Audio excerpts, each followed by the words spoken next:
하나님 말씀 열왕기상 17장입니다. 구약성경 473페이지입니다.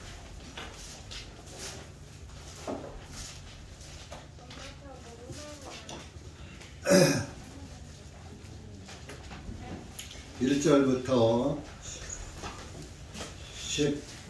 16절까지입니다.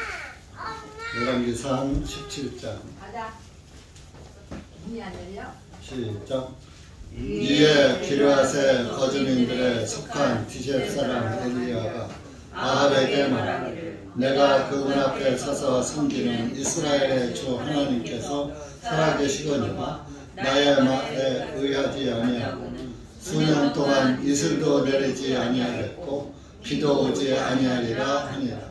주님의 말씀이 엘리야에게 임하여 말씀하시되 너는 여기서 떠나 동쪽으로 향하여 요르단 앞에 있는 그릿 시내가에 숨고 너는 그 시내의 물을 마시라. 내가 까마귀들에게 거기서 너를 먹이도록 명령하였느니라 하시므로 이에 그가 가서 주님의 말씀대로 행하니라. 그가 가서 요르단 앞에 있는 그릿 시내가에 머물렀는데 까마귀들이 아침에 빵과 고기를 저녁에도 빵과 고기를 그에게 가져왔으며 그가 시냇물을 마셨더니 얼마 후에 그 땅에 비가 내리지 아니하므로 그 시냇물이 마르니라. 그때 주님의 말씀이 그에게 임하여 말씀하시기를 너는 일어나 시돈에 속한 사르밧으로 가서 거기서 거하라. 보라 내가 거기에 있는 한 과부 여자에게 너를 부양하도록 명령하였느니라 하시므로 이에 그가 일어나 사르밧으로 가니라. 그가 성읍의 문에 이르니 보라 한 과부가 거기에서 나뭇가지를 줍고 있었으므로 그가 그녀를 불러 말하되 내가 청하노니 그릇에 물 좀 가져와서 나로 하여금 마시게 하라 하니 그녀가 물을 가지러 갈 때에 그가 그녀를 불러 말하되 내가 청하노니 네 손에 빵 한 조각을 내게 가져오라 하니 이에 그녀가 말하기를 주 당신의 하나님께서 살아계시느냐 내게는 빵이 없고 통 속에 가루 한 줌과 병 속에 기름이 조금 있을 뿐이니이다. 보소서 그러므로 내가 2개의 나뭇가지를 주워 가지고 나가서 나와 내 아들을 위하여 음식을 요리하여 우리가 먹고 죽으려 하나이다 하매 엘리야가 그녀에게 말하기를 두려워하지 말고 가서 네가 말한 대로 하라. 그러나 나를 위하여 먼저 작은 빵 하나를 만들어 내게 가져온 후에 너와 네 아들을 위하여 만들라. 이스라엘의 주 하나님께서 이같이 주가 땅 위에 비를 보내는 날까지 통에 가루도 다하지 아니하고 기름병도 비지 아니하셨느니라 하니 그 여자가 가서 엘리야의 말대로 하니 그 여자와 엘리야와 그녀의 집안이 여러 날을 먹었으나 엘리야를 통하여 하신 주님의 말씀대로 통에 가루도 다하지 아니하고 기름병도 비지 아니하였더라. 기도하시겠습니다. 하나님 아버지 감사합니다. 오늘도 주님의 은혜와 사랑 가운데 모였습니다. 이한 시간도 기록된 말씀을 통하여서 다시 한번 우리 주님의 전능하심을 깨닫게 하시고 또 우리가 이러한 말씀을 보고 어떻게 주님의 말씀 안에서 순종하며 살아가야 하는지도 깨닫게 하여 주셔서 오직 주님의 말씀에 인도함을 받고 주님의 말씀에 순종함을 받는 그런 그리스도인들이 될 수 있도록 은혜 베풀어 주시옵기를 간절히 원합니다. 이한 시간도 말씀을 깨닫게 하시고 이 말씀이 무엇을 우리에게 교훈하시는지 깨닫고 그 깨달아진 말씀 안에서 살아가는 신실한 그리스도인들이 될 수 있도록 은혜 베풀어 주시옵소서. 이한 시간도 말씀을 주님께 부탁드리며 예수님의 이름으로 기도하옵나이다. 아멘.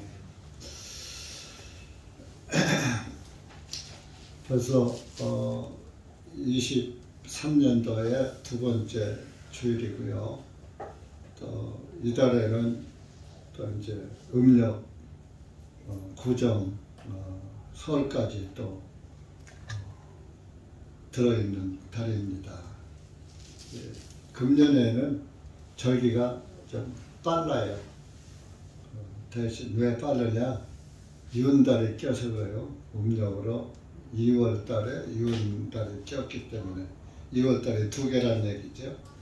그래서 좀 절기가 빨리 오는 겁니다. 빨리 오는 대신에 우리도 주님 앞으로 한 발짝 더 빨리 다가가고 있는 거예요. 여러분들은 다 나는 한없이 영원히 죽지 않고 살 줄 알지만은 다 죽음을 향해서 달려가고 있는 겁니다. 사람이 태어나는 것은 죽기 위해서 태어나는 거예요. 왜? 죄인으로 태어나니까 죄의 삭은 사망이니까 죽어야 돼요. 출생은 곧 사망으로 이어지는 것입니다. 그래서 여러분들은 이 세상에 죽지 않은 사람이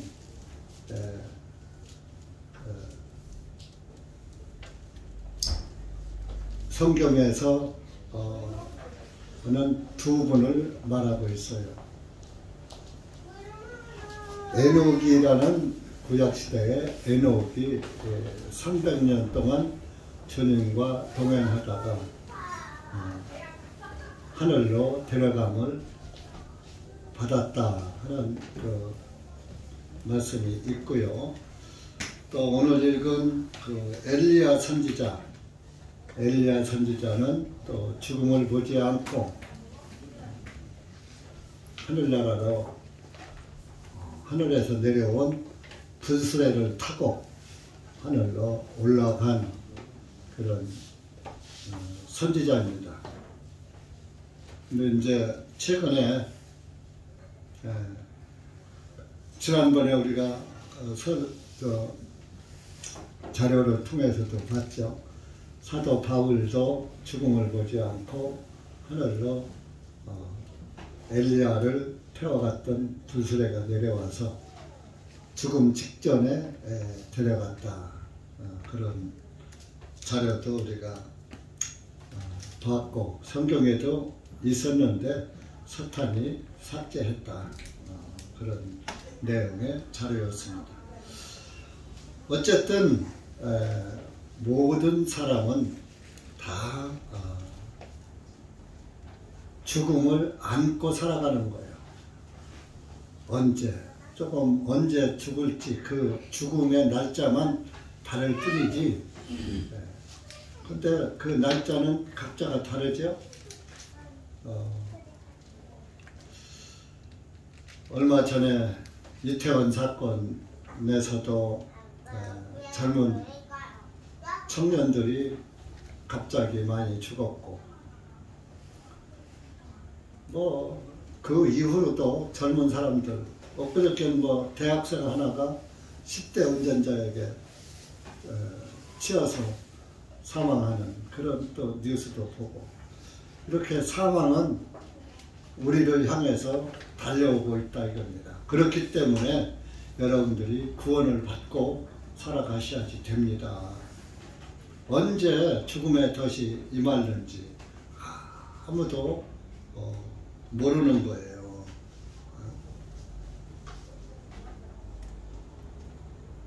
전도서 한번 보세요. 전도서.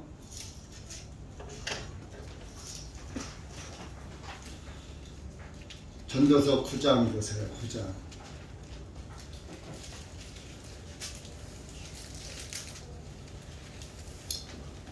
구약성경 850페이지입니다. 9장 12절입니다. 시작.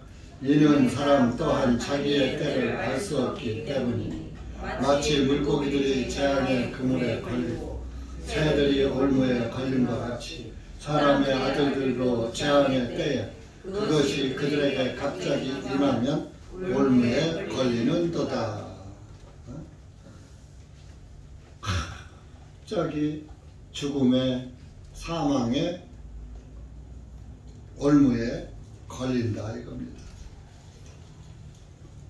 자기 때를 모르죠.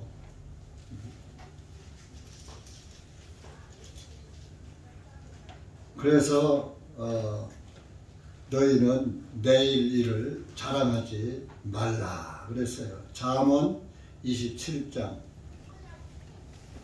836쪽입니다. 성경 잘 못 찾는 분을 위해서 페이지수 불러주는 거예요. 27장 1절입니다.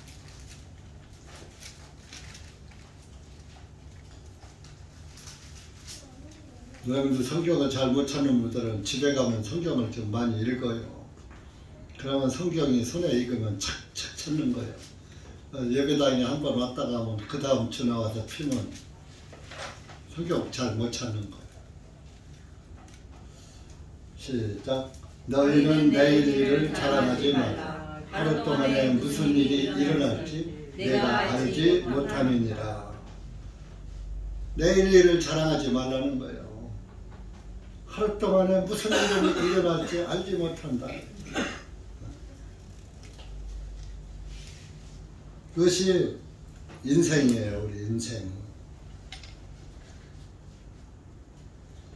그래서 제가 이런 말씀을 드리는 것은 여러분들이 구원의 말씀을 소홀히 여기지 말고 구원을 하찮게 여기지 말라 이거입니다.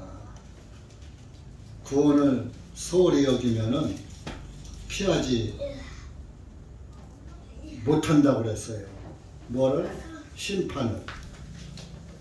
히브리서 2장 가보세요. 히브리서 2장. 신약성경 326쪽입니다. 구원을 큰 구원이라고 했어요. 큰 구원. 여기에 보면은 큰 구원을 소홀히 여기면 어찌 피하려. 326쪽. 히브리서 2장 3절입니다. 시작. 만일 우리가 이같이 큰 구원을 소홀히 여기면 어찌 피할 수 있으리요. 이 구원은 처음에 주님께서 말씀하시기 시작하셨고 그분의 말씀을 들은 자들에 의해서 우리에게 확정된 바요. 이 큰 구원을 소홀히 여기면 어찌 피할 수 있으리요. 이 성경은 전체가 구원의 책이에요.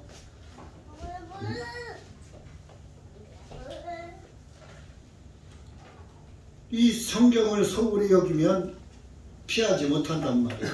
성경을 소홀히 여기는 것은 곧 말씀을 소홀히 여기는 거예요. 그리고 여러분들이 교회에 이렇게 예배 시간에 오시는 것도 마음이 먼저 주님을 향해 있어야 돼요. 이제 내가 그전에는 많이 복장 같은 것도 그렇게 말을 했는데 최근에 와서는 여러분들의 복장에 대해서 얘기를 잘 안 했어요. 여러분들 여호와 증인들 보시죠. 여호와 증인들은 전도를 봉사라고 그래요. 봉사하러 나갈 때 전부 정장 스타일이에요. 여자는 치마에다 정장했고 남자는 양복 정장에 넥타이 딱 매고 성역가방 딱 들고 정장을 해요. 근데 그 여호와 증인들이 를 우리가 본보는 것이 아니라 원래 그리스도인들이 복장이 그런 거예요. 그래서 우리 미국 학교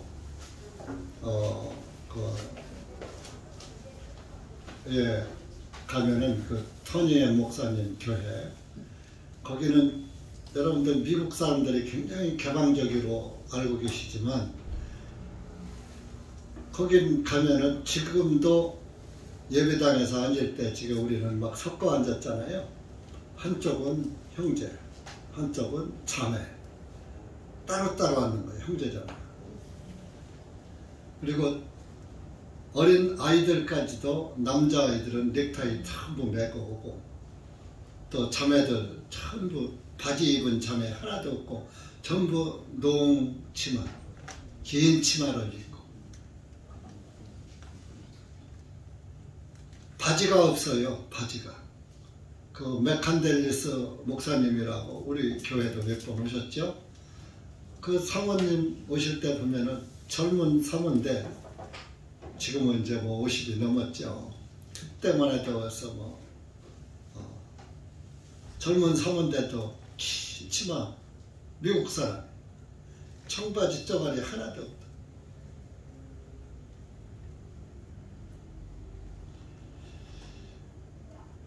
왜 의복에 신경을 써야 되느냐? 여러분들 우리나라도 종교교회 가보세요. 종교교회도 신앙생활을 열심히 하는 사람들은 예배 시간에 전부 정장하고 가요. 정장. 저도 옛날 장로교회에서 처음 신앙생활 할 때 일요일날 교회 갈 때는 꼭 넥타이 한 번도 풀르고 간 적 없어요. 꼭 넥타이 메고 갔죠. 하얀 와이셔츠에 꼭 넥타이. 언제 한 번은 신방을 가는데 내가 정장을 하고 딱 목사님하고 둘이서 앞에 가고 뒤에 이제 그 권사, 집사, 여자분들이 따라오고 그 권사라는 그 분이 그러는 거예요. 아유, 한 집사님은 뒤에서 보니까 꼭 목회자 스타일 같아요. 목회자 스타일 같으대요. 그래서 그때는 뭐 내가 목회 감히 뭐 목사라는 것을 엄두도 못 냈을 때고 뭐 성경도 모르는데 뭐 아이고 그냥 하는 얘기 같지. 그랬더니 진짜 목사가 됐어요.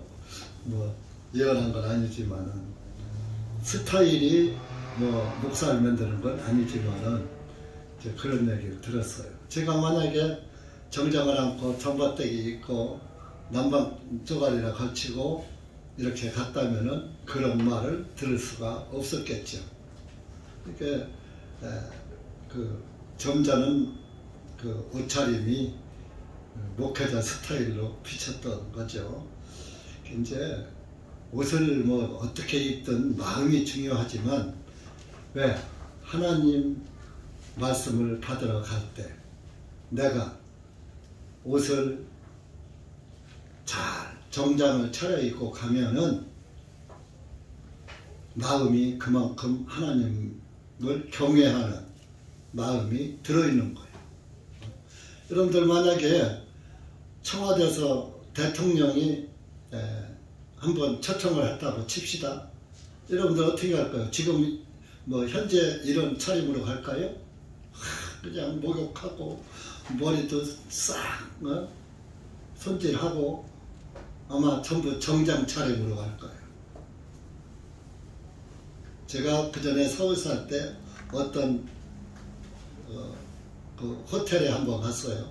그 남산 밑에 그 힐튼 호텔이라고 있는데 그거 이제 헐린다대요. 거기를 누굴 만나러 갔어요. 전반 입고 갔죠. 입구에서 딱 막아요. 못 들어오게. 여기는 정장을 안 하시면 못 들어갑니다. 그래서 못 들어갔다니까요. 왜 전화해서 나오라고 해서 만났어요. 천국은 정장 입고 들어가는 건 아니지만 천국은 예수 그리스도의 예복을 입어야 들어갑니다. 왜 의복 얘기를 하느냐? 여러분들이 하나님의 말씀을 들으러 오는 것은 곧 예배라고 하죠. 예배는 교제예요. 교제. 워숍. 그래서 교제라고 하는데 그 하나님과 하나님의 영과 내 영이 교제하는 시간이에요. 그 교제가 뭐냐? 하나님의 말씀을 듣고 내 마음에서 아멘, 옳습니다, 맞습니다. 응답하는 거. 아멘이 응답하는 거예요. 하나님 말씀에. 그러니까 하나님과 내가 주고받는 거예요. 말씀을. 그럼 하나님의 말씀을 하나님이 직접 하시는 건 아니고 이제 목회자를 통해서 하나님의 말씀이 여러분들에게 들려지지만은 그 목사의 말이 아니라 그것은 하나님의 말씀을 대독하는 거예요. 대독. 그러니까 여러분들이 그 말씀을 들을 때 아멘을 해야 하고 거기에서 예 맞습니다. 그렇게 하겠습니다. 그렇게 살겠습니다. 이런 마음의 믿음과 다짐을 하면서 신앙생활을 하는 게 교회 생활인 겁니다. 근데 제가 이제 이런 얘기를 하는 건 지금 연초가 되었고 그간에는 우리가 그냥 자유하게 이렇게 했는데 자유하다 보니까 여러분들이 너무 그냥 자유분방한 것 같아요. 너무 마음도 흐트러져 있고 자세도 흐트러져 있고 전부가 그냥 뒤죽박죽인 것 같아서 그래도 우리 하나님의 말씀을 따라가는 제침례 교주들의 교회라고 하면서 뭐 세상 교회와 다른 점이 있어야 할 거 아니에요. 구별돼야 할 거 아니에요. 하나님의 백성과 하나님의 백성이 아닌 사람들과 구별돼야지. 예배당에 간다고 하면 남들에게도 말끔한 차림으로 예배당에 가는 것을 원칙으로 다 불신자들도 알아요. 그런데 예배당 간다, 교회당 간다 하면서 그냥 일반 차림으로 가면은 그것도 다른 사람들의 이게 덕이 안 되는 것이고 그 사람 그렇게 옷을 입은 사람에게도 마음에 그 겸손과 거룩성이 없는 거예요. 여러분들 양복을 입으면은 저 밖에 나갔을 때 아무데나 거기다 앉아요, 안 앉아요? 길거리에 뭐 이런 보도보로 위에 이런데 그냥 앉습니까? 못 앉아요. 양복 입으면. 양복 입고 그런 데 앉았으면은 정신병자 같이 보이고 술 취한 주정뱅이나 그렇게 앉는 거예요. 그러나 작업복을 입었을 때는 아무데나 걸터 앉고 앉을 수가 있는 거예요. 그만큼 옷이 그 사람의 인격을 만들어주는 거예요. 그러니까 여러분들은 예수 그리스도로 옷 입었기 때문에 예수 그리스도의 인격이 거룩한 인격, 거룩하고 점잖은 그런 인격이 을 지녀야 그것도 그리스도인가 이겁니다. 우리가 명상만 제침례 교도라고 하면서 일반 종교인들이만 또 못하게 우리가 신앙생활을 한다면 이것도 옳지 않은 거예요.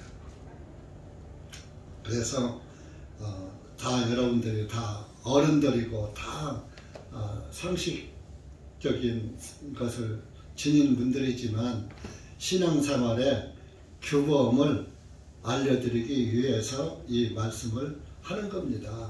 하나님의 말씀만 듣는 것도 중요하지만 옷차림이 중요한 건 아니지만 그 마음 하나하나까지 옷차림 하나하나까지 그리스도인의 면모를 보여야 된다 하는 것을 참고로 말씀을 드렸습니다. 오늘 이 말씀은 이스라엘 사람들이 계속 그 우상 숭배를 했어요. 이스라엘 사람들은 하나님, 구약의 여호와 하나님, 그 하나님을 믿는 백성이거든요. 하나님께서 아브람도 불러내셔서 아브람의 자손들로 이스라엘 나라가 형성되게 하시고 또 구약 시대에도 바벨론 포로로 잡혀가게 되는 것도 우상 숭배를 많이 함으로 하나님의 징계로 70년간 바벨론 포로 생활을 했다가 돌아오고 또 그 이전에 출애굽사 이집트에서 또 430년이나 종살이 하다가 풀려나오고 할 때 다 하나님이 역사를 해서 이스라엘 백성을 이스라엘 나라로 돌아오게 하셨던 겁니다. 왜 그런 애굽에 가서 종살이를 해야 됐고 바벨론 포로 생활을 하게 되느냐? 하나님을 믿어야 될 하나님의 백성이 하나님을 온전히 믿지 않고 우상 숭배를 했다 이겁니다. 우상은 뭐요? 바알, 태양신 숭배, 여신 숭배, 이세벨, 세미라미스의 영을 지닌 이세벨. 그 이세벨의 아버지는 옛바알이라는 사람이에요. 그 옛바알은 그 바알 신을 섬기는 그 사람이에요. 그 바알 신 제사장이었어요. 그 딸이 세미라미스인데 이세벨인데 그 이세벨이 또 아버지에게 물려받은 또 우상 숭배를 하게 했던 거예요. 그래서 이세벨은 여신 또 사상을 가졌죠. 오늘날 그 여신 사상이 그 이세벨 여신 사상이 오늘날 뭐요? 자유의 여신상 이런 거 무슨 자유의 여신이 있습니까? 자유의 여신상 이런 거 전부 여신 사상에서 온 것이고 그것이 이제 아주 고명하게 카톨릭으로다가 들어와서 마리아라는 이름으로 둔갑을 해가지고 여신으로 추앙을 받는 것입니다.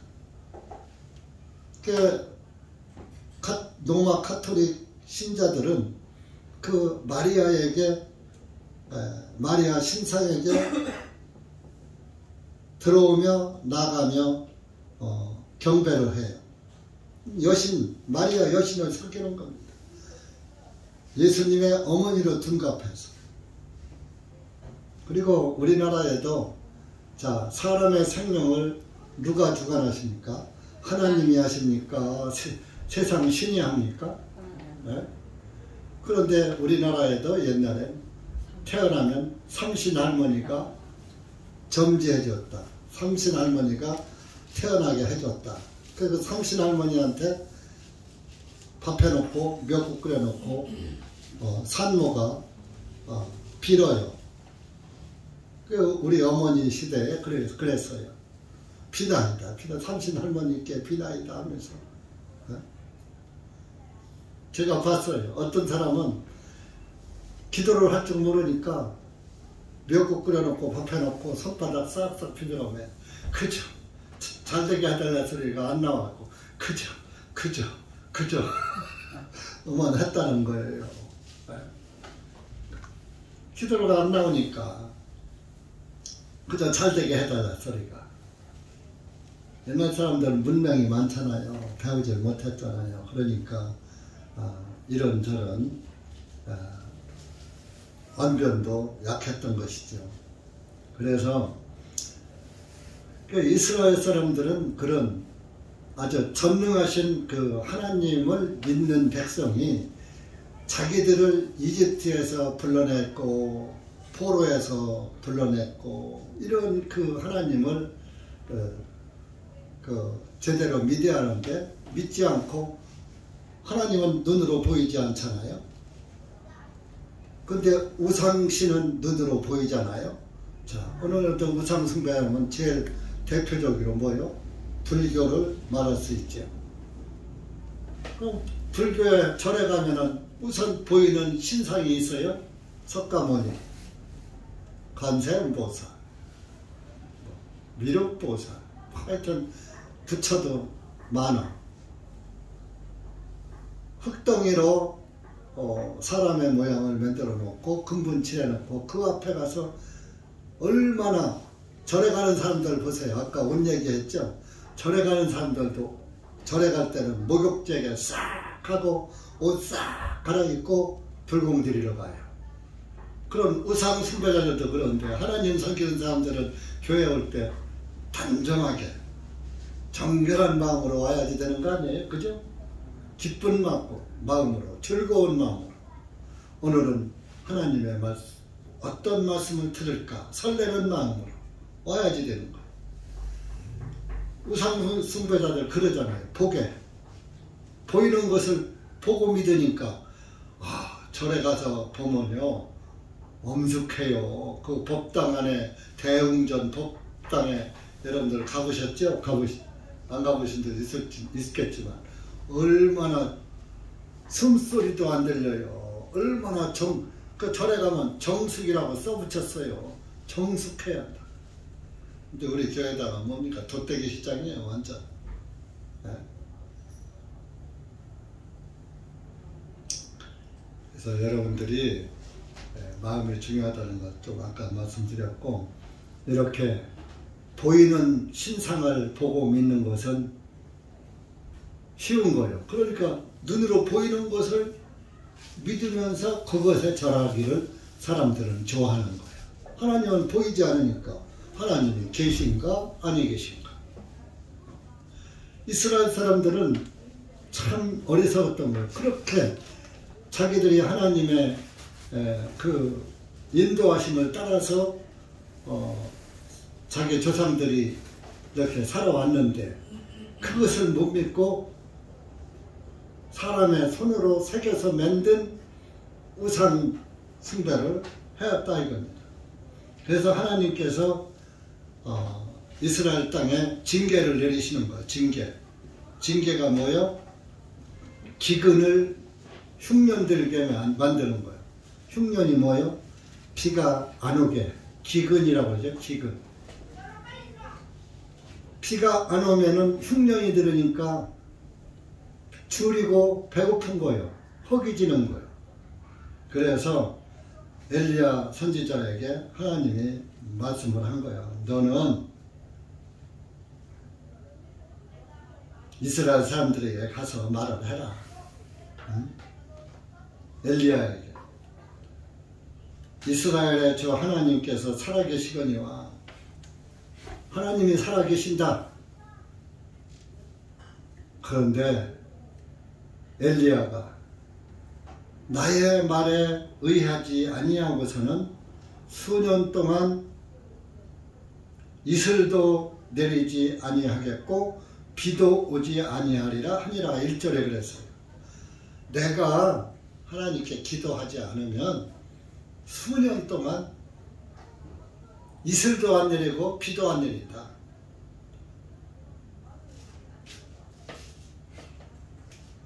이 수년이 몇 년이냐? 자그마치 3년 6개월 동안이에요.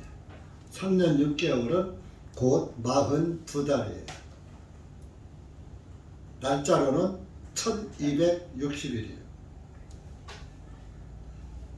그래서 3년 6개월이라는 말은 여기 없죠? 야고보서 5장 가보세요. 거기 가면 나와요. 야고보서 5장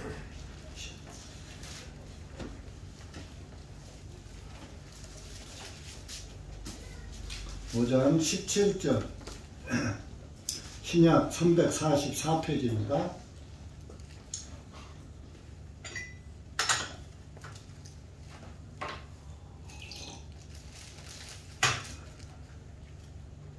시작. 엘리야는 우리와 같은 본성을 지닌 사람으로서 비가 내리지 아니하기를 간절히 기도드렸더니 그 땅에 3년 6개월 동안 비가 내리지 아니하였고 그가 다시 기도드렸더니 하늘이 비를 내려주어 그 땅이 열매를 내었느니라.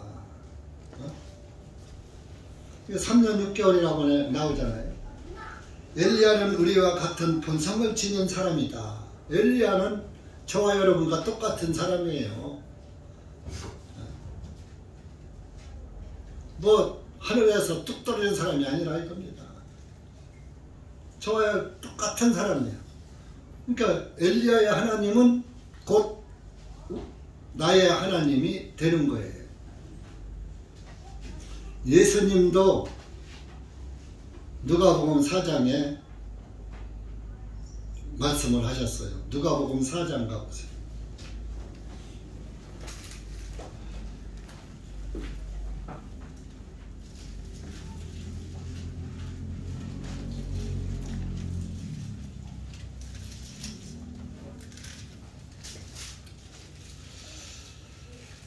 신약 89쪽입니다.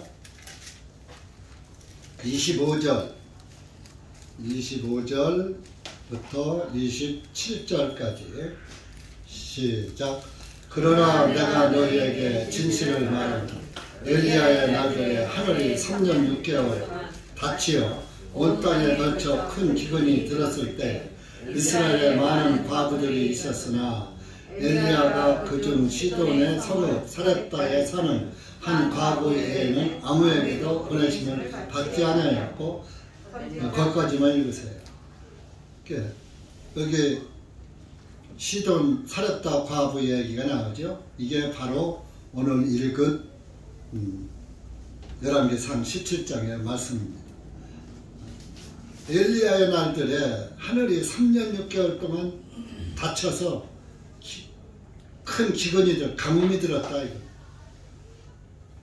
근데 그때 이스라엘 땅에 과부들이 하나둘이 아니야 많은 과부들이 있었는데 26절에 시돈 땅에 사는 사렙다 과부에게만 엘리야 선지자가 갔다. 왜 하필이면 사렙다 과부에게 갔느냐 이거.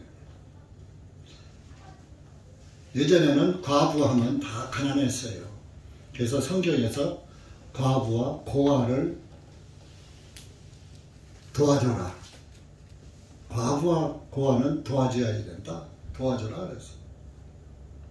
지금은 맞벌이 시대니까 뭐 남편 없어도 여자들이 뭐 능력이 있으니까 잘 벌어먹죠. 지금은 문제가 다르죠. 예전에는 여자들은 집에서 애나 키우고 살림만 했으니까 돈 벌 일이 없어요. 남자가 나가서 돈을 벌어야 돼. 남자가 농사일도 할 수 있지 여자가 농사일을 할 수 있어요? 남자처럼?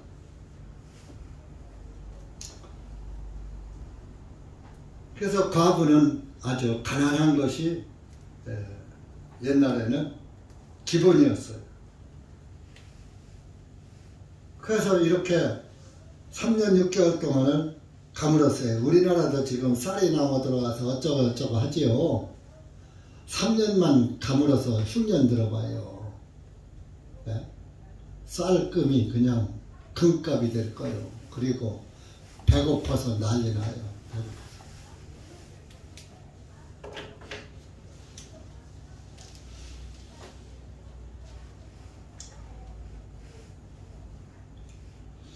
그 비 같은 것도 여러분들이 뭐 과학적으로다가 뭐 고기야 저기야 뭐 어쩌고 해서 뭐 구름이 맨들어서 비가 온다. 다 하나님의 섭리 가운데 이런 것들이 이루어지는 거예요. 하나님이 다 비도 주시는 거예요. 이슬도 주시고 추나투동 사시들도 있게 하시고.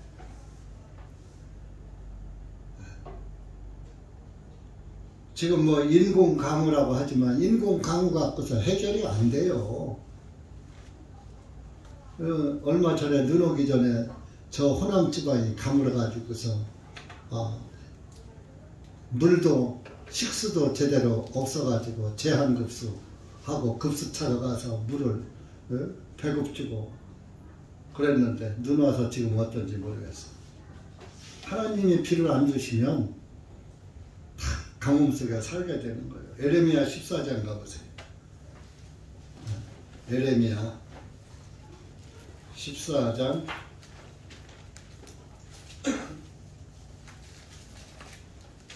렘으로 가. 렘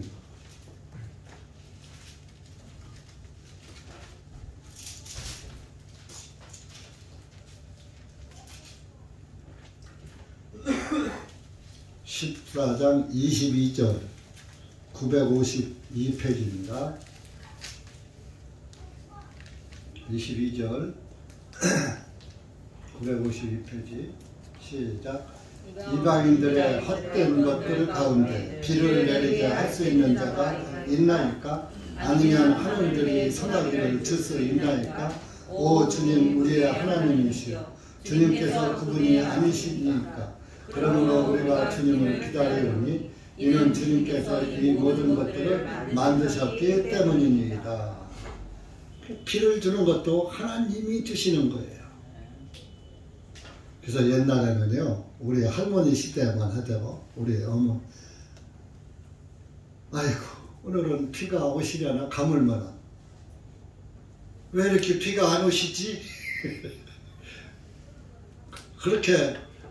그러니까 하늘이 비를 준다고 하나님을 안 믿으면서도 옛 어른들은 하늘이 비를 하느님이 그때는 하느님이라고 그랬어요. 하나님이라고 하고 하느님이 예? 아이고 하늘도 무심하시지. 오늘은 비가 오실라나? 하나님이 주시니까 그렇게 전칭어를 썼던 거예요. 여러분들이 이렇게 잘 먹고 잘 사는 것도 하나님이 허락해서 잘 먹고 잘 사는 거예요. 감사하세요. 불과 한 5, 60년 전만 해도 배고파서 정말 요즘 같은 때는 하루에 어떤 집은 2끼밖에 아침하고 저녁만 점심은 낮이 해가 짧잖아요. 그러니까 점심은 굶는 집이 많았어요. 우리 어렸을 때만 해도. 그런데 불과 5, 60년 후에 지금 이렇게 배 터지게 먹고 사는 거예요. 감사할 줄 아시오, 여러분들. 그래서 이렇게 하나님의 징계로 이제 기근을 주는데, 그때는 태양신 숭배가 아주 만연할 때이기 때문에 하나님의 선지자들은 잡히면 죽을 때예요. 잡히면 죽여. 그래서 이 엘리야를 이제 그리시네가로 하나님이 가라 그랬어요. 3절에 보면 너는 여기서 떠나 동쪽으로 해서 요르단 앞에 있는 그리시네가에 가서 숨어 살아라. 그 그리시네가에 가면 그 시냇물이 있으니까 그걸 먹고 살아라. 시냇가에 가면 먹고 살 게 뭐 물만 있으면 삽니까? 그런데 뭐요? 4절에 내가 까마귀들에게 거기서 너를 먹이도록 명령하였느니라. 까마귀에게 그래가지고 그 까마귀들이 6절에 보면 까마귀들이 아침에 빵과 고기를 저녁에는 또 빵과 고기를 그에게 가져왔으며 그가 시냇물을 마셨더니 하루에 2번씩 까마귀가 빵과 고기를 물어다 주는 거예요.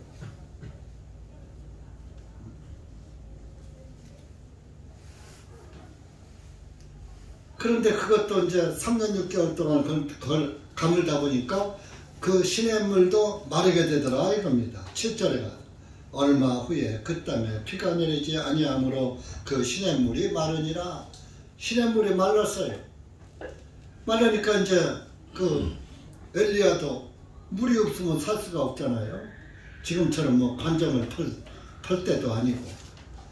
그러니까 하나님이 이제 8절에 말씀을 하셔요. 9절에 너는 일어나서 시돈 땅에 속한 사르밧으로 가서, 그러니까 시돈 땅, 예를 들어 대전에 속한 저 뭐 가양동으로 가서 둔산동으로 가서 뭐 이런 식이 되면 사르밧이라는 동네로 가라. 그럼 거기 가면은 한 과부가 있을 것이다. 그 과부가 너를 부양하도록 내가 명령하였느니라. 그 가난한 과부에게 너를 먹이도록 부양하도록 명령했다 이겁니다. 가난한 과부의 마음을 하나님이 움직여 주시는 거예요. 부양. 다 여러분들이 우연히 살아가는 것 같지만 하나님이 다 부양해 주시는 거예요. 욥기 5장 가보세요. 욥기 구약성경 욥 5장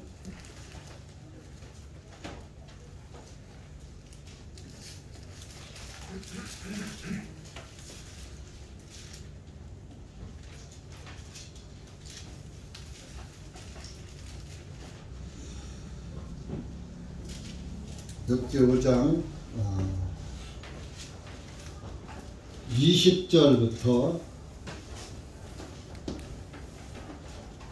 22절까지 664페이지입니다. 시작. 기근 중에 그분은 너를 죽음에서 구속하실 것이요 전쟁 중에도 칼의 권세로부터 구속하시리라. 내가 해의 채찍을 피하여 숨겨될 것이며 멸망이 닥칠 때에도 그것을 무서워하지 아니하리라. 내가 멸망과 기근을 피우실 것이며 땅의 짐승들을 무서워하지 아니하리니. 자, 기근 중에도 너를 죽음에서 구속하실 것이고 전쟁 중에도 칼의 권세로부터 구원한다 이겁니다.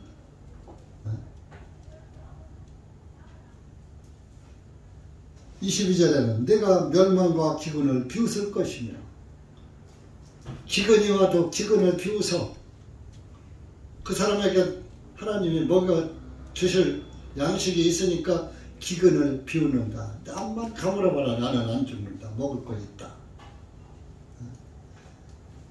이 사르밧에 있는 과부에게 명령했다. 그러니까 너 가라.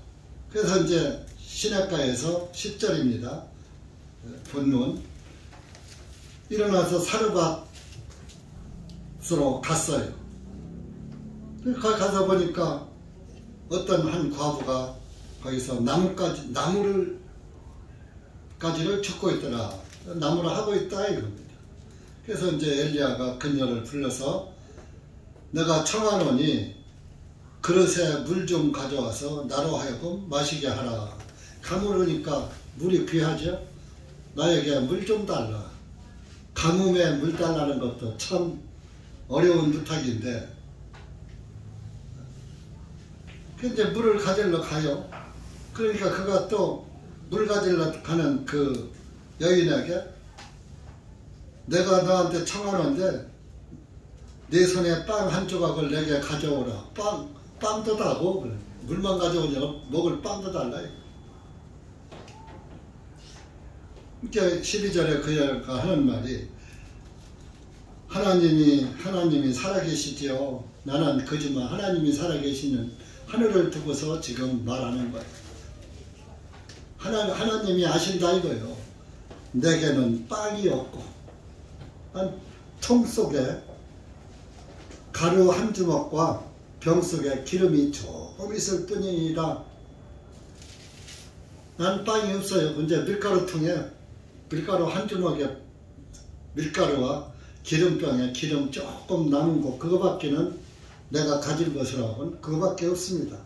그래서 이거 이제 나뭇가지를 주워다가 요걸로 빵을 구워서 먹고 이제 마지막으로 이거 먹고 나면 더 이상 없으니까 이제 마지막으로 먹고 굶어 죽으려고 이제 이것을 요리해서 아들과 함께 먹으려고 하는 그거밖에 없습니다. 그러냐 13절에 그 두려워하지 말고 죽을까봐 두려워하지 말고 네가 가서 먼저 나를 위해서 빵 하나를 만들어서 내게로 가져오고 그 다음에 너희들이 만들어서 먹어. 그랬다. 아니, 세상에 밀가루 한 주먹밖에 없는데 그걸로 빵 구워서 그걸로 마지막으로 먹고 죽으려고 아들하고 한다는데, 그거를 먹고 죽어라가 아니라 그거 빵 하나 만들어 갖고 나한테 가져오라는 거 내가 먹겠다고. 여러분들 같으면 갖다 죽었어요? 내 자식이 지금 굶어지고 그래서 지금 헛떡이고 있는데 가져오라 이거요.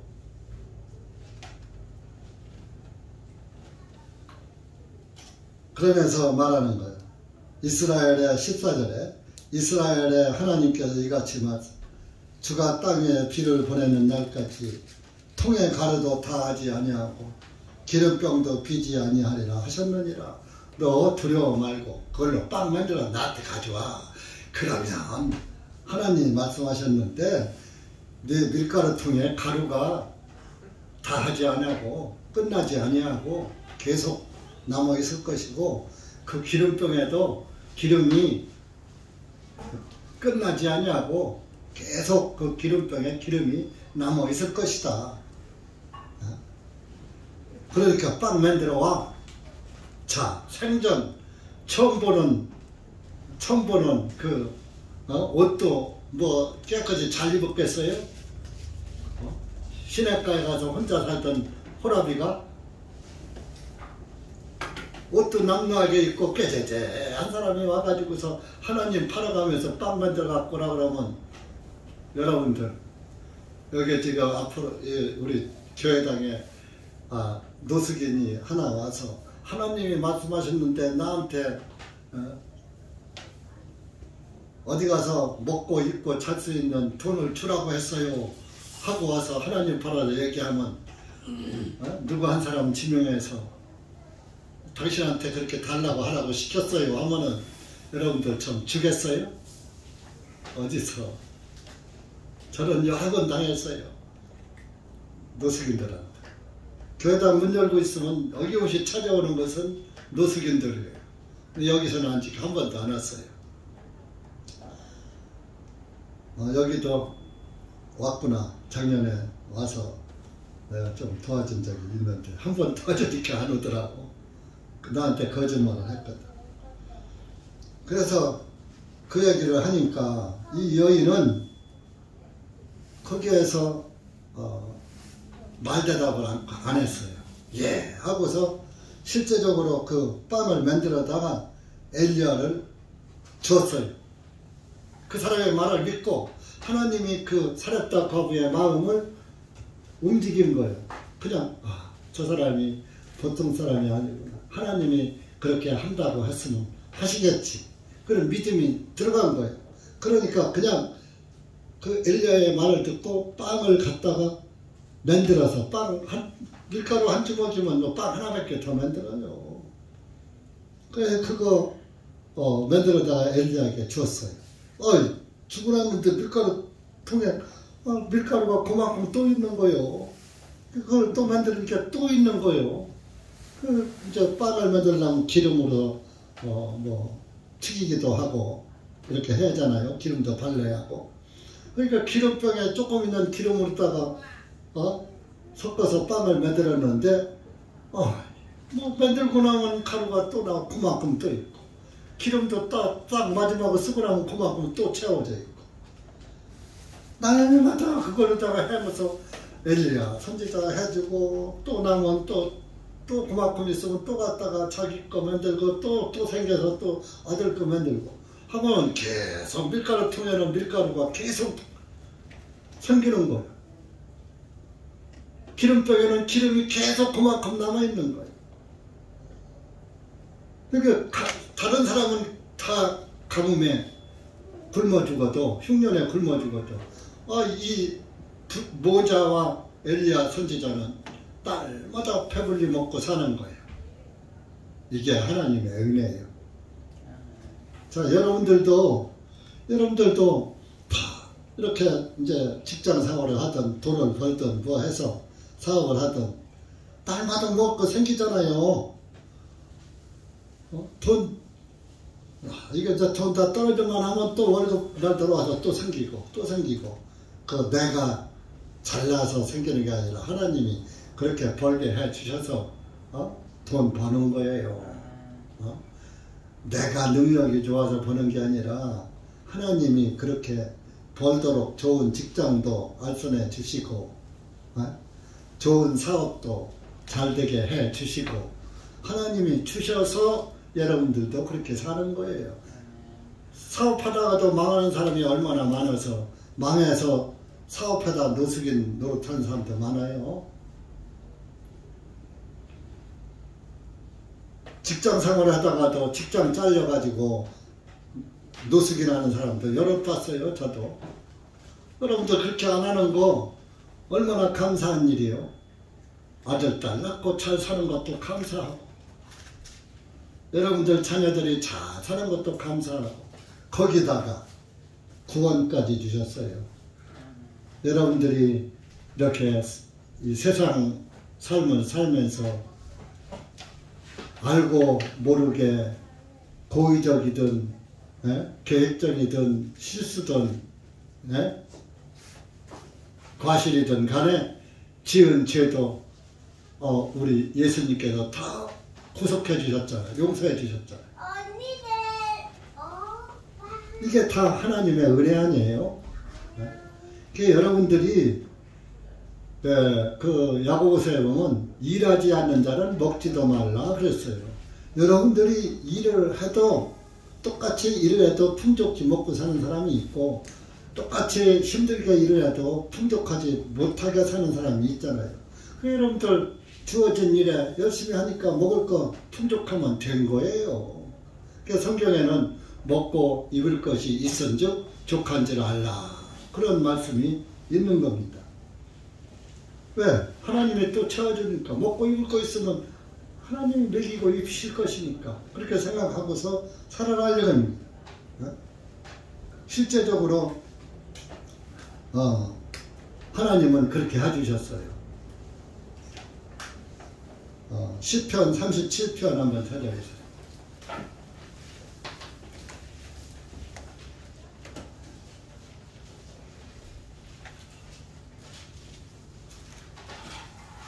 (37편)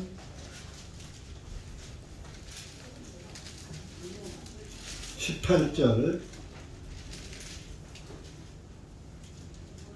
19절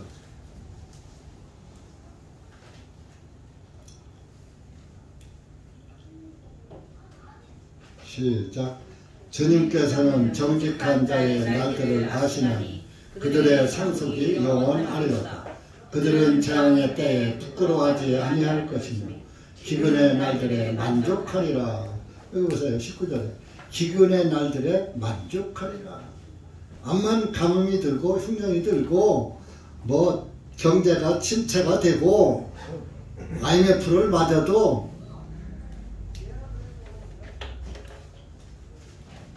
잘 먹고 잘 산다 이겁니다. 여러분들은 IMF 때도 잘 그렇게 뭐 망하고 그렇지 않았잖아요. 잘 살았잖아요.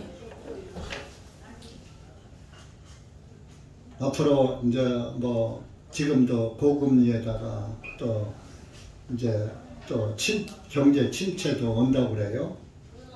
그렇더라도 하나님께서 여러분들을 지켜주실 거예요. 네? 그리고 영적 기근, 여러분들이 영적으로 기근이 없어야지 돼요. 영적인 목마름이 없어야지 돼요. 예수님은 우리의 생수예요. 생수.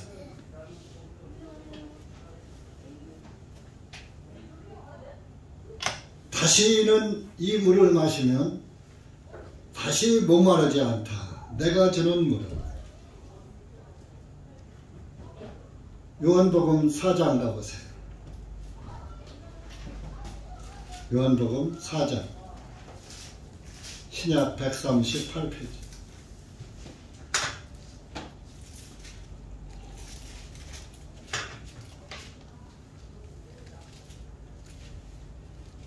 13절 14절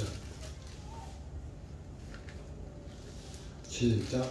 예수님께서 그녀에게 대답하여 말씀하시기를 누구든지 이 물을 마시는 자는 다시 목마르리라. 누구든지 내가 주는 그 물을 마시는 자는 결코 목마르지 아니하니 오직 내가 주는 물은 그 사람 속에서 영원한 생명에 이르는 솟아나는 샘물이 되리라 하시니라.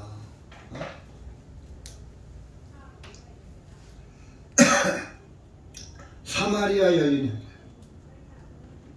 우물에 물 그리러 온 여인에게 너는 이 우물을 먹으면 계속 목마르지만 내가 주는 물은 영원히 목마르지 않다.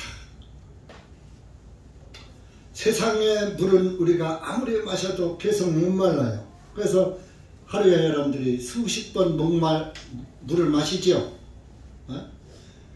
근데 하나님이 주시는 생수의 물, 구원의 물, 말씀의 물, 영생의 물,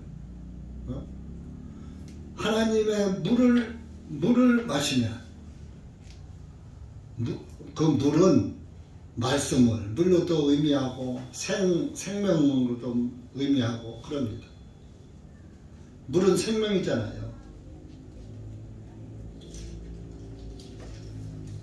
예수님이 우리의 생수실, 생수.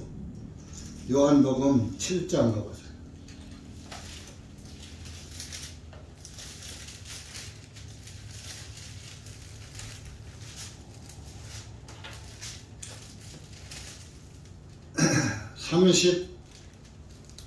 (37절) 38절 시작. 그 명절의 큰 날인 마지막 날에 예수님께서 서서 여쭤나 누구든지 목마르거든 내게로 와서 마시라. 나를 믿는 자는 성경 기록에 말씀하신 것 같이 그의 배에서 생수의 강들이 흐르리라 하시니라. 누구든지 목마르거든 내게로 와서 마셔라. 영적 목마름. 여러분들이 죄사함을 받지 못하면 목마름이 있어요. 죄 때문에 목마름이 오는 거예요. 근데 죄를 모르면 목마름이 없죠. 죄를 알면 목마른 거예요. 그래서 그것을 기독교에서 갈급하다. 갈급이 뭐예요? 목마를 갈자예요. 갈증난다 그러죠? 갈급하다.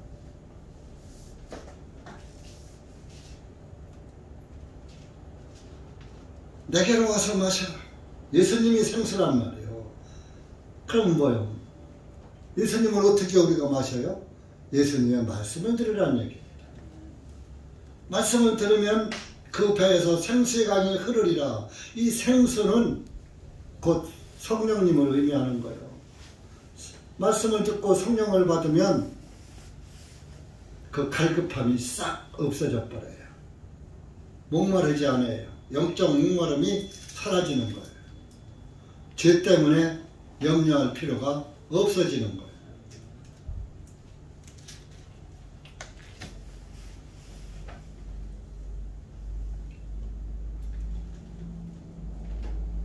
아까 우리가 읽었죠.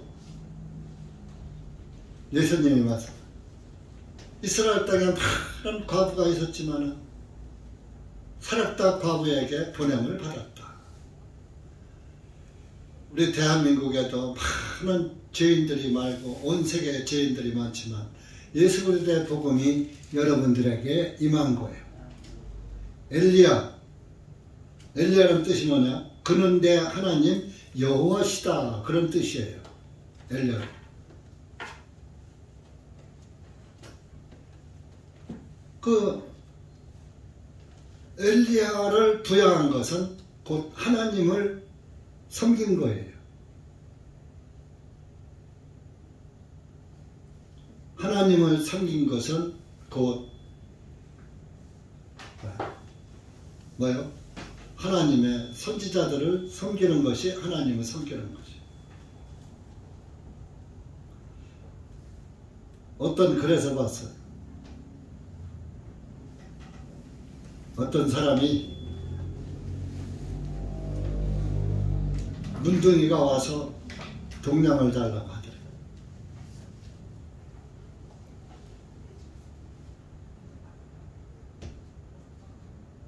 그래서 동량을 주니까 자기 그 문둥병에 고름을 좀 입으로 빨아달라고 하더래요. 그거 빨을 수 있겠어요?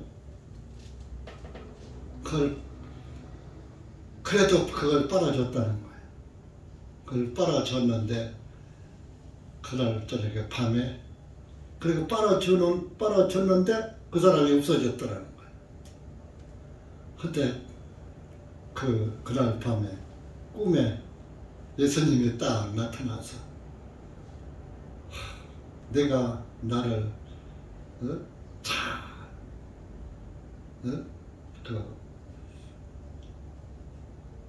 부양했도다. 잘 섬겼다.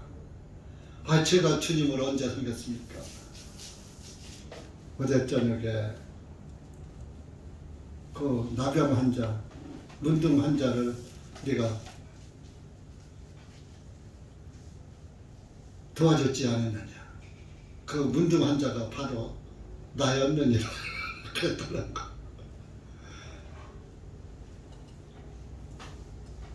그래서 정말 그런 말씀이 있어요. 저 설옥도가 거기가 그 나병 환자촌이죠.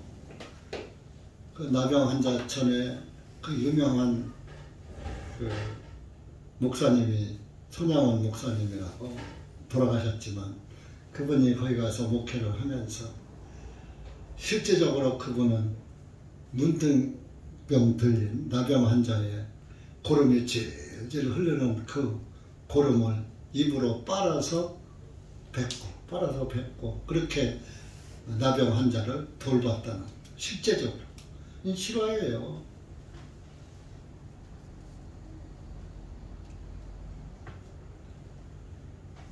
근데 옛날 사람들은요, 내가 어렸을 때 봤거든요. 종기가 우리 클 땐 위생 상태가 엉망이니까 종기 많이 났어요. 지금 이 정갱이를 보면 종기 자국이 그 흉터가 몇 개가 있어요. 종기가 나면은 막 그놈이 그냥 펄겋게 해서 그냥 부어 올랐다가 그것이 골머서 터져서 고름이 줄줄 흘러고 그 고름을 딱 짜내야 나서요. 근데 그거 고름이 짜내야 나서니까 그거를 이제 침이나 이런 걸로다가 끄트머리 일반 쇠로 하면 안 되니까 침으로다가 딱 이제 종기 가운데를 흠집을 내놓고 우리 아버님이 입으로 그 고름을 빨아서 뱉고 그냥 짜면은 무지하게 아프거든. 그러니까 좀 덜 아프게 하느라고 입으로 빨아서 뱉고 그런 걸 내가 많이는 못 받아도 한두 번 본 기억이 나요. 옛날 사람들은 치료를 그렇게 한 거야. 그러면은 입으로다가 고름을 짜낸 것도 빠른 거지만 사람의 침이 소독을 하는 거예요. 그렇게 해서 치료가 빨리 낫는 거예요. 근데 그렇게 나병 환자의 고름을 빨 정도의 사랑을 가진 그런 믿음과 희생정신이 있다는 것은 그래도 그 손양원 목사님이 나병에 걸리지 않았어요.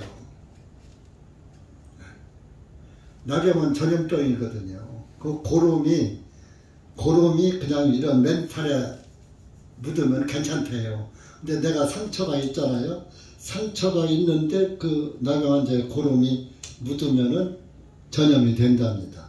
그래서 뭐 들은 얘기예요. 뭐 그런지 아닌지는 뭐 모르겠어요. 그런데 어쨌든 입으로 빨았어도 그분이 나병 걸려서 돌아가시지 않았어요. 천수를 누리고. 지금은 그 아들이 목회를 한다고 합니다. 그래서 여러분들 오늘 이 17장 사르밧 과부에 대한 얘기는 우리가 하나님을 섬길 때 나의 그 마지막 한 점까지도 주님을 위해서 드리는 그런 마음도 가져야지 되고, 또 엘리야가 기도하지 않으면은 비가 안 온다고 아까 야고보서 5장 17절에 나와 있잖아요. 17절 18절에 그런 것처럼 엘리야가 기도하니까, 엘리야는 우리와 본성이 같은 사람이지만 엘리야가 기도하니까 비도 안 오고 엘리야가 기도하니까 비도 오고 했던 것처럼 여러분들도 엘리야와 여러분들이 다를 거가 뭐가 있어요? 똑같은 사람인데 엘리야의 기도를 들으시는 하나님이 여러분들의 기도는 듣지 않으시겠어요? 예? 그러니까 여러분들도 하나님께 기도하시라 그런 얘기입니다. 무슨 기도해야 되겠어요? 구원받은 사람은 구원받지 못한 사람을 구원받게 해달라고 기도해야 하고, 주님의 교회가 잘 굴러갈 수 있도록 기도해야 하고, 예수 그리스도의 복음이 잘 전파될 수 있도록 기도해야 하고, 구원받지 못한 사람은 하나님 내게도 믿음의 눈을 뜨게 해 주시옵소서. 구원받게 해 주시옵소서. 저는 왜 성경이 믿어지지 않습니까? 저도 성경을 믿는 믿음이 되게 해 주시옵소서. 그런 믿음 주시옵소서 하고 기도해야지 되는 거예요. 구원 못 받은 사람은 우선 내가 먼저 구원받고 다른 사람에게도 복음을 전해야지. 자기 구원도 못 받고 남에게 복음을 어떻게 전합니까? 천리길도 한 걸음부터 하지 단번에 100걸음 900걸음 갑니까? 1000걸음 갑니까? 그러니까 내가 구원을 받아야 다른 사람의 구원도 염려하는 거예요. 내가 구원을 못 받으면 아내가 구원받든 남편이 구원을 못 받든 자녀가 구원을 못 받든 신경 안 쓰는 거예요. 구원이 믿어지지 않은데, 구원이 믿어지지 않으면 그것은 큰 불행입니다. 예수님도 한 가지는 어쩔 수 없는 한 가지가 있어요. 뭐가? 믿지 않는 거. 믿지 않는 거는 하나님도 어쩔 수 없는 거예요. 하나님도 그 믿지 않는 죄는 사하지 못하시는 거예요. 죄사함을 믿지 않는데 어떡합니까? 예수님을 믿지 않는데, 예수님을 믿는 것은 뭐예요? 구원을 믿지 않는 거예요. 예수님의 뜻이 구원이니까. 구원을 안 믿는 것은 하나님도 어쩔 수 없는 거예요. 이 세상에서 가장 불행한 사람은 예수님을 믿지 않는 거예요. 구원을 믿지 않는 거예요. 죄사함을 믿지 않는 거예요. 그것은 하나님도, 전능하신 하나님도 믿지 않는 죄는 어쩔 수 없는 거예요. 믿지 않았으니까 그냥 지옥을 가는 수밖에 없는 거예요. 그것은 누구한테 달렸으니까? 본인에게 달려있어요. 그래서 여러분들, 이 세상에서 가장 불행한 사람은 믿지 않는 죄를 가진 사람이에요. 그러니까 여러분들이 엘리야와 같은 사람이라면 여러분들도 자부심을 가지고 구원을 받고 또 엘리야처럼 기도하는 그런 그리스도인들이 되시기 바랍니다. 그리고 사르밧 과부처럼 한 줌의 밀가루만 있어도 족한 줄 아시고 주님이 다 채워주실 줄 믿고 주님을 섬기시기 바랍니다. 기도합시다.